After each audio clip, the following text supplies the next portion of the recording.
اعوذ باللہ من الشیطان الرجیم۔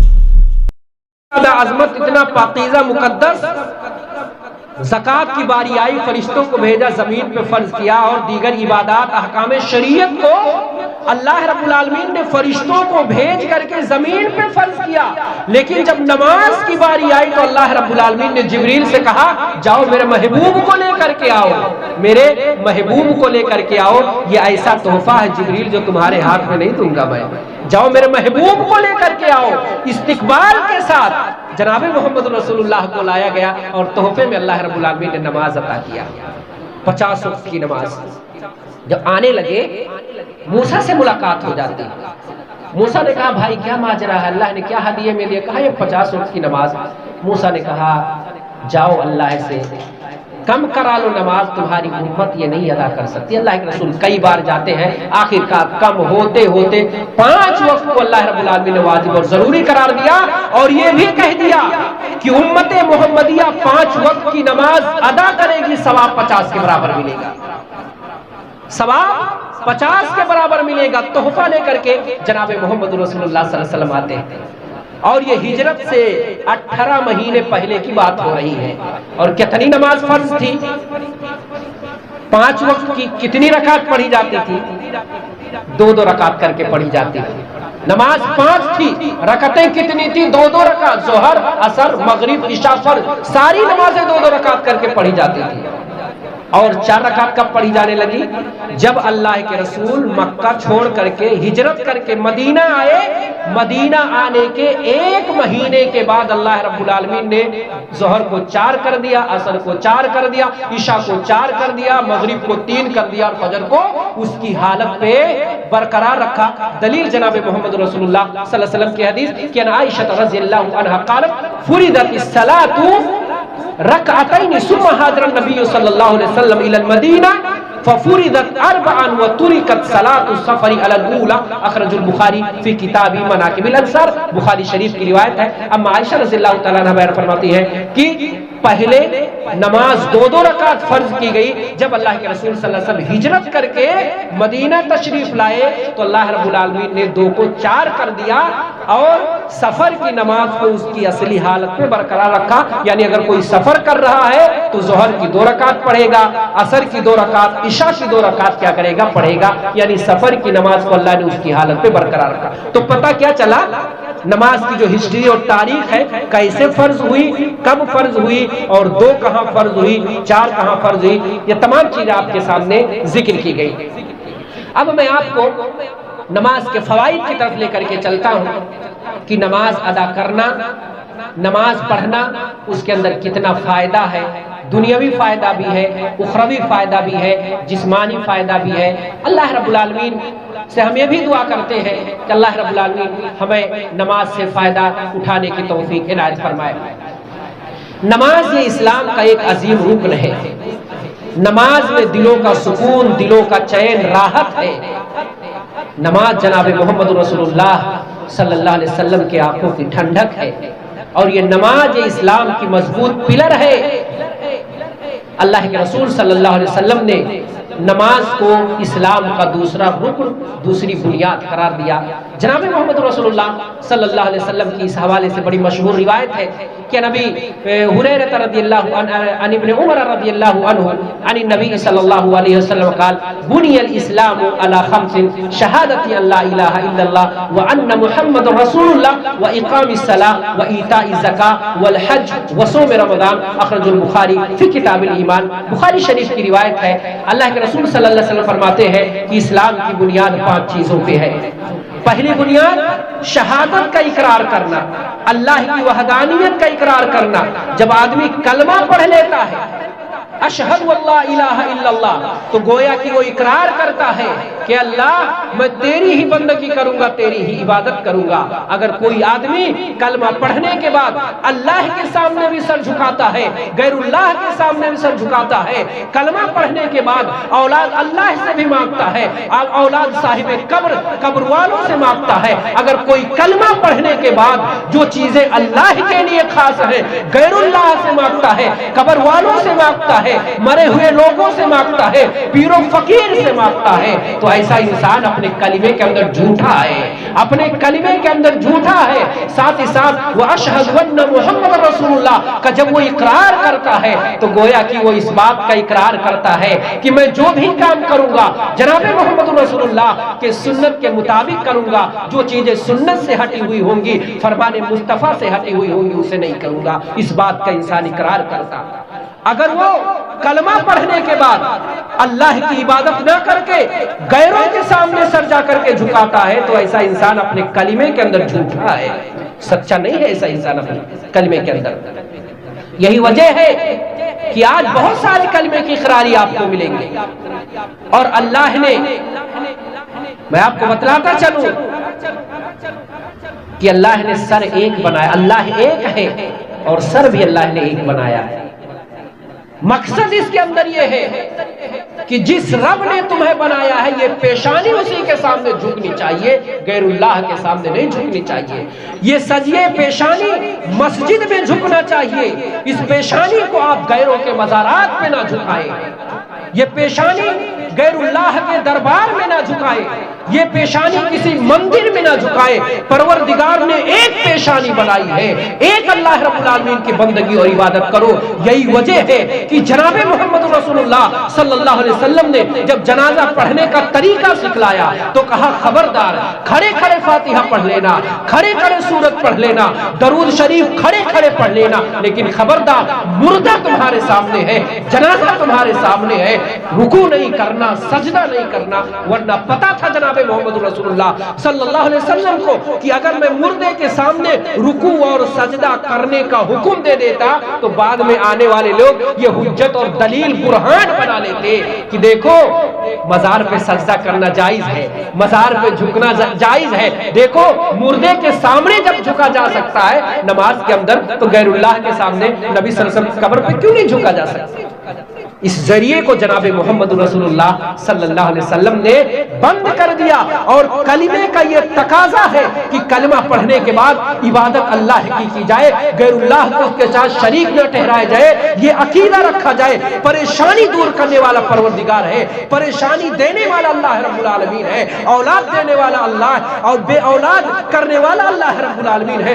دنیا کی کوئی ہستی، کوئی طاقت نہیں ہے، اگر اللہ نے کسی کے مقدر میں نہ لکھا ہے پوری دنیا ہاں نہیں کر سکتی، اگر کسی کے مقدر میں اللہ نے ہاں لکھ دیا ہے تو اللہ کی قسم سارے لوگ مل کر کے اگر نہ کرنا چاہے تو نہیں کر سکتے۔ یہ کلمے کا تقاضا ہے۔ آگے اللہ کے رسول صلی اللہ علیہ وسلم فرماتے ہیں دوسرا رکن، دوسری بنیاد اقام الصلاۃ، نماز قائم کرنا۔ اور نماز ایسے نہیں، نماز ایسے نہیں کہ جیسے جی میں آئے پڑھ لے، کوئی یہاں باندھ کر کے پڑھے، کوئی شرمگاہ کو پکڑ کر کے پڑھے، کوئی چھوڑ کر کے پڑھے، ایسی نماز نہیں چلے گی اللہ کے ہاں۔ نماز صلو کما رأیتمونی اصلی، نماز کیسے قائم کرنی ہے؟ جیسے جناب محمد رسول اللہ صلی اللہ علیہ وسلم نے نماز پڑھنے کا طریقہ بتلا دیا، اپنے صحابہ کو سکھلایا، ورنہ ہر نماز اللہ رب العالمین نہیں قبول کرتا۔ اپنے منمانی اپنے امام جیسا ہمارے امام نے کہہ دیا آمنا وصدقنا، ہم ویسے پڑھیں گے۔ اگر یہ عقیدہ رکھ کر کے کوئی نماز پڑھتا تو اس کی نماز اللہ کے یہاں مقبول نہیں ہوتی ہے، اللہ اسی نماز کو نہیں قبول کرتا۔ تیسری چیز زکوٰۃ کا ادا کرنا، اور اسی طرح سے بیت اللہ کا حج کرنا، اگر اللہ رب العالمین نے اسے استطاعت دے رکھی ہے، اس کے پاس پیسہ روپے اور جسمانی طاقت ہے۔ تو پتہ یہ چلا کہ بنیادی جو رکن ہے اسلام کے اس میں سے ایک کیا ہے؟ نماز ہے۔ اگر کوئی آدمی نماز کو چھوڑتا ہے تو گویا کہ وہ آدمی اسلام کی عمارت کو کمزور کر رہا ہے۔ اور آپ کو بتلاتا چلوں کہ قیامت کے دن سب سے پہلے جس چیز کے تعلق سے سوال کیا جائے گا وہ نماز ہے۔ اور آپ کو یہ بھی بتلاتا چلوں کہ اگر آپ اپنی نیکیاں محفوظ رکھنا چاہتے ہیں، سیو رکھنا چاہتے ہیں تو آپ کو نماز پڑھنا ہوگا۔ اگر آپ نماز نہیں پڑھیں گے تو اللہ آپ کی ساری نیکیاں تباہ و برباد کر دے گا، آپ کی نیکیاں قیامت کے دن کام آنے والے نہیں ہیں۔ دلیل جناب محمد رسول اللہ صلی اللہ علیہ وسلم کی حدیث کی عن انس رضی اللہ عنہ قال قال رسول اللہ صلی اللہ علیہ وسلم اول ما يحاسب به العبد يوم القيامه الصلاة فإن صلحت صلح سائر عمله وإن فسدت فسد سائر عمله اخرج المنذری فی الترغیب والترہیب وصححہ الالبانی۔ اللہ کے رسول صلی اللہ علیہ وسلم بیان فرماتے ہیں کہ قیامت کے دن سب سے پہلے جس چیز کے تعلق سے سوال کیا جائے گا وہ نماز ہے۔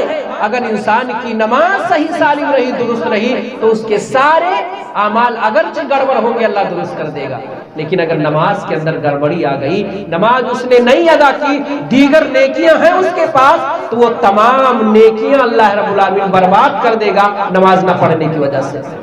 تو کوئی یہ نہ سمجھے کہ ہم زکوٰۃ بھی دیتے ہیں، اچھے اچھے کام کرتے ہیں، احسان و سلوک کرتے ہیں، جھوا بھر نیکیاں ہم کرتے ہیں، ہمیں تو اللہ کے ہاں نجات مل جائے گی، ہم نماز پڑھیں یا نہ پڑھیں۔ اگر کسی کا عقیدہ ہے تو اسے آپ سمجھائیں کہ اگر آپ نے نماز نہیں پڑھی اور دیگر نیکیاں کی تو نماز نہ پڑھنے کی وجہ سے ساری نیکی اللہ رب العالمین تب خراب کر دے گا، ساری نیکیاں اللہ رب العالمین برباد کر دے گا، کسی کام آنے والی نہیں ہوگی وہ نیکیاں۔ اس وجہ سے اگر ہم اپنی نیکیاں محفوظ رکھنا چاہتے ہیں، سیو کر کے اللہ کے یہاں رکھنا چاہتے ہیں، تو نماز کو لازم پکڑو، نماز کو لازم پکڑو۔ نماز کے اندر تمہاری نیکیوں کی حفاظت ہے۔ اسی طرح سے نماز یہ جناب محمد رسول اللہ صلی اللہ علیہ وسلم کی آخری وصیت ہے۔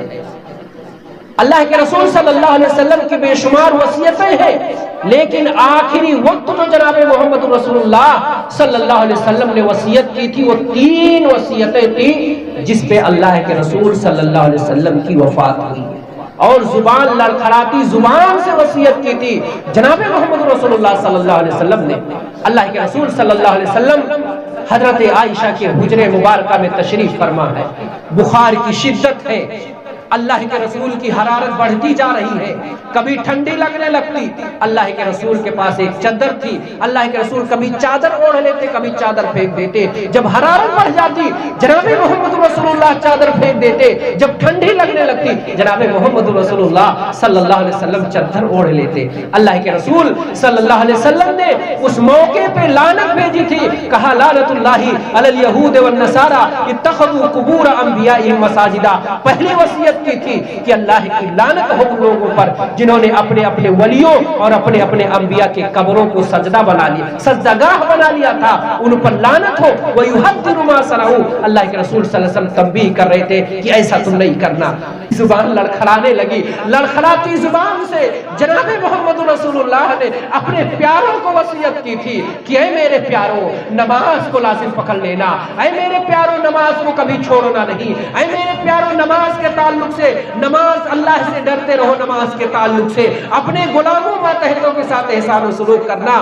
لیکن افسوس کی بات ہے آج ہم نبی سے محبت کے دعوے بھی کرتے ہیں، اپنے آپ کو ہم نبی کا وفادار بھی کہتے ہیں، اپنے آپ کو نبی کا عاشق بھی کہتے ہیں، اپنے آپ کو نبی کا غلام بھی کہتے ہیں، لیکن اللہ اکبر جب مؤذن اللہ اکبر کی صدا بلند کرتا ہے تو یہ نوجوان کان میں ایئر فون لگا کر کے چوراہوں کا گشت کرتا ہے، جب یہ مؤذن حی علی الصلاۃ کے نعرے بلند کرتا ہے تو یہ مسلمان جو اپنے آپ کو نبی سے محبت کا دعوے دار سمجھتا ہے، اپنے آپ کو نبی کا وفادار سمجھتا ہے، وفا شعار سمجھتا ہے، جب مؤذن حی علی الفلاح کہتا ہے تو کہاں یہ کوئی ٹی وی کے سامنے بیٹھا ہوا ہوتا ہے، کوئی ساتھ بہو کی سیریل ہماری مائیں اور بہنیں دیکھتی رہتی ہے، مؤذن حی علی الفلاح بلا رہا ہوتا ہے، ہمارے بوڑھے بھی کسی سے کم نہیں ہے، کوئی تماکو مسل رہا ہے، کوئی چینی کھینی کھا رہا ہے، کوئی دوسری چیزوں میں گپ شپ ہے، پھر اس کے بعد ہم اپنے آپ یہ ترا یہ دعویٰ کہ ہم نبی سے محبت کرنے والے ہیں، ہم نبی کے وفادار ہیں۔ اللہ کی قسم ایسے لوگ وفادار نہیں ہو سکتے، ایسے ہی لوگ غدار ہیں، اور حقیقت یہ ہے کہ جتنے غداران مصطفیٰ ہیں آج وہ نعرے بلند کرتے ہیں کہ ہم ہی غلامان مصطفیٰ ہیں، ہم ہی عاشقان مصطفیٰ ہیں۔ آؤ اگر نبی سے حقیقی محبت ہے تو مسجدوں کو تم آباد کرو، آؤ اگر نبی سے حقیقی محبت ہے تو نبی کی آخری وصیت پہ عمل کرو، آؤ اگر نبی کے غلام اپنے آپ کو کہتے ہو، نبی کے عاشق اپنے آپ کو کہتے ہو، تو آج مسجدیں ویران کیوں نظر آ رہی ہیں؟ کیوں اذان کے وقت مسجدیں خالی نظر آ رہی ہیں؟ کیوں نماز سے ہم اور آپ کو صدور ہے؟ نبی سے حقیقی محبت یہی ہے۔ اللہ کے رسول صلی اللہ علیہ وسلم نے من احب سنتی فقد احبنی، جس نے میری سنت پہ عمل کیا فقد احبنی، حقیقت میں وہی مجھ سے محبت کرنے والا ہے۔ اور اسی وجہ سے اللہ کے رسول ایک مرتبہ وضو کر رہے، عبد الرحمن ابن ابی قراد فرماتے ہیں اللہ کے رسول ایک مرتبہ وضو کر رہے تھے اور وضو کا پانی صحابہ کرام اپنے ہاتھوں میں لے کر کے اپنے بدن پہ مسلنے لگے۔ اللہ کے رسول نے جب یہ ماجرا دیکھا کہا ما حملکم علی ھذا، یہ ایسا کرنے پر کس چیز نے تمہیں ابھارا؟ صحابہ بیک زبان بول پڑتے ہیں حب اللہ و رسولہ، اللہ کے رسول سے صحابی ذکر کرتے ہیں اللہ کی محبت میں، رسول اکرم کی محبت میں ایسا کر رہے ہیں۔ اللہ کے رسول نے کہا تھا میرے صحابہ اگر تم اللہ سے محبت کرنا چاہتے ہو اور یہ چاہتے ہیں کہ اللہ اس کا رسول تم سے محبت کرے تو تم جب بات کیا کرو تو سچ بولا کرو، امانت تمہارے پاس رکھی جائے تو اس کے اندر خیانت نہ کیا کرو، پڑوسیوں کے ساتھ احسان و سلوک کیا کرو، یہ جناب محمد رسول اللہ سے حقیقی محبت ہے۔ اشارہ یہاں پہ یہ کیا گیا جناب محمد رسول اللہ کی سنت پہ عمل کرنا حقیقی محبت ہے۔ جو جناب محمد رسول اللہ کی سنت نبی کے بتائے ہوئے طریقے پر عمل نہیں کرتا ہے، زبانی نعرے وہ بلند کرتا رہے، ایسا آدمی، ایسا مسلمان جناب محمد رسول اللہ کا سچا محب، سچا محبت کرنے والا نہیں ہو سکتا۔ نبی سے سچی محبت یہ ہے کہ نبی کی وصیت پہ عمل کیا جائے۔ اگر کوئی آدمی نماز پہ پابندی نہیں کرتا ہے تو گویا کہ وہ نبی صلی اللہ علیہ وسلم سے محبت نہیں کرتا۔ زبان لڑکھڑا رہی ہے، سینے سے گھڑگھڑاہٹ کی آواز آ رہی ہے، سانسیں الٹی چل رہی ہے، اس موقع پہ میرا محبوب نماز کی وصیت کرے اور امتی نماز سے دور بھاگے، پھر اپنے آپ کو کہے ہم نبی کے عاشق ہیں، نبی کے غلام ہیں، نبی سے محبت کرنے والے ہیں۔ کتنا کون محبت کرنے والا ہے؟ قیامت کے دن اللہ رب العالمین فیصلہ کرے گا۔ نماز کا ایک فائدہ یہ بھی ہے کہ نماز قیامت کے دن نور بن کر کے آئے گی اور نجات کا سرٹیفکیٹ، نجات کا پروانہ لے کر کے نماز آئے گی۔ نماز یہ نجات کا پروانہ لے کر کے تمہارے لیے اللہ کے ہاں رہائی کا سرٹیفکیٹ، رہائی کا پروانہ لے کر کے آئے گی کہ تم جیل سے چھوٹ گئے ہو، اور نور بن کے یہ نماز آئے گی۔ قبر کے اندر کوئی چیز کام نہیں، نماز نور بن کے آئے گی۔ جہاں جہاں تمہیں روشنی کی ضرورت پڑے گی نماز تمہیں روشنی عطا کرے گی۔ دلیل جناب محمد رسول اللہ صلی اللہ علیہ وسلم کی حدیث عن عبداللہ بن عمرو رضی اللہ عنہ قال قال رسول اللہ صلی اللہ علیہ وسلم عن عبداللہ بن عمرو رضی اللہ عنہ عن النبی صلی اللہ علیہ وسلم انه ذکر الصلاة یوما فقال من حافظ عليها كانت له نورا وبرهانا ونجاة يوم القيامة ومن لم يحافظ لم يكن له نور ولا برهان ولا نجاة من النار يوم القيامة وكان مع قارون وفرعون وهامان وأبي بن خلف۔ أخرجه الدارمي في كتاب الرقاق۔ دارمی کی روایت ہے، عبداللہ بن عمر رضی اللہ تعالیٰ عنہ راوی حدیث ہے، وہ بیان فرماتے ہیں کہ ایک مرتبہ اللہ کے رسول صلی اللہ علیہ وسلم نے نماز کا تذکرہ کیا۔ کس کا تذکرہ کیا؟ نماز کا تذکرہ کیا۔ کہا کہ جس نے نماز پہ پابندی کیا یہ نماز قیامت کے دن جہنم سے مجھے نجات دلائے گی، اس کے لیے روشنی کا کام دے گی، نور بن کر کے آئے گی۔ اور جس نے نماز پہ محافظت نہیں کی، نماز کی حفاظت نہیں کی، نہ تو اس کے لیے نماز نور بن کے آئے گی، نہ اس کے لیے دلیل اور حجت بن کے آئے گی، اور نہ اسے اللہ کے یہاں نجات دلا سکتی۔ اور اس کا حشر فرعون کے ساتھ اٹھایا جائے گا، وہ بڑے بڑے چودھریوں کے ساتھ، بڑے بڑے دگجوں کے ساتھ اس کو اٹھائے گا اللہ، فرعون کے ساتھ، حامان کے ساتھ، قارون کے ساتھ، ابی کے ساتھ اللہ رب العالمین اس کا حشر کرے گا۔ اس لیے اس بات ضروری ہے کہ ہم اب اگر نور چاہتے ہیں اللہ رب العالمین کے ہاں، نجات چاہتے ہیں، اللہ کی جہنم سے بچنا چاہتے ہیں، تو نماز پہ پابندی ضروری ہے۔